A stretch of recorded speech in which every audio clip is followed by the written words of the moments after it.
सुत बित नारी भवन परिवार। जैसा मैं तमनी तो पांडे यूट्यूब चैनल पर सबका स्वागत करती हूँ। इस प्रसंग का वर्णन लंका कांड में मिलता है। इस प्रसंग में भगवान श्री रामचंद्र जी लक्ष्मण को गले लगाकर रोते हैं और कहते हैं कि सहोदर भ्राता नहीं मिलता है, क्योंकि मेघनाथ ने उन पर सर्प बाण चलाया था, जिससे लक्ष्मण मूर्छित हो गए थे।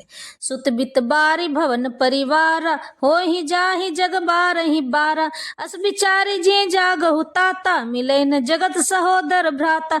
जथा पंख बिनु खग अति दीना, मणि बिनु फनि कबिबर करहीना। असि मम जीवन बंधु बिनु तोहि, जो जड़ दैव जियावै मोहि। जेहु अवध कवन गुहु लाई, नारी हेतु प्रिय भाई गवाई। बरु अपजस सहतेउ जग माहि, नारी हानि विशेष क्षति नाही।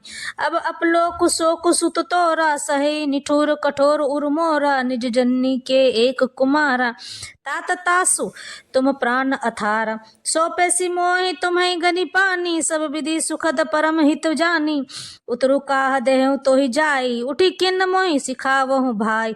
बहु विधि सोचत सोच विमोचन, स्त्रवत सलील राजीव दल लोचन। उमा एक अखंड रघुराई, नरगति भगत कृपाल दिखाई।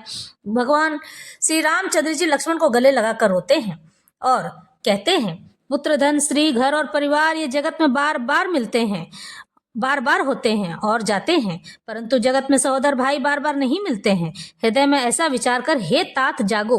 जैसे पंख बिना पक्षी, मणि बिना सर्प और सूंड बिना श्रेष्ठ हाथी अत्यंत दीन हो जाते हैं।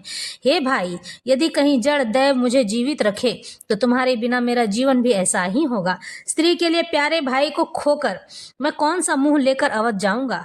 मैं जगत में बदनामी भले ही सह लेता कि राम में कुछ भी वीरता नहीं है, जो स्त्री को खो बैठे हैं। स्त्री की हानि से इस हानि को देखते कोई विशेष क्षति नहीं थी। अब तो हे पुत्र, मेरा निष्ठुर और कठोर हृदय यह अपयश और तुम्हारा शोक दोनों ही सहन करेगा।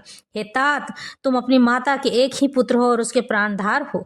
सब प्रकार से सुख देने वाला और परम हितकारी जानकर उन्होंने तुम्हें हाथ पकड़कर मुझे सौंपा था। मैं अब जाकर उन्हें क्या उत्तर दूंगा। हे भाई, तुम उठकर मुझे सिखाते समझाते क्यों नहीं हो। सोच से छुड़ाने वाले श्री राम जी बहुत प्रकार से सोच कर रहे हैं। उनके कमल की पंखुड़ी के समान नेत्रों से विषाद के आंसुओं का जल बह रहा है। शिव जी कहते हैं, हे उमा, रघुनाथ जी एक अद्वितीय और अखंड वियोग रहित हैं। भक्तों पर कृपा करने वाले भगवान ने लीला करके मनुष्य की दशा दिखलाई है। प्रभु के लीला के लिए किए गए प्रलाप को कानों से सुनकर वानरों के समूह व्याकुल हो जाते हैं।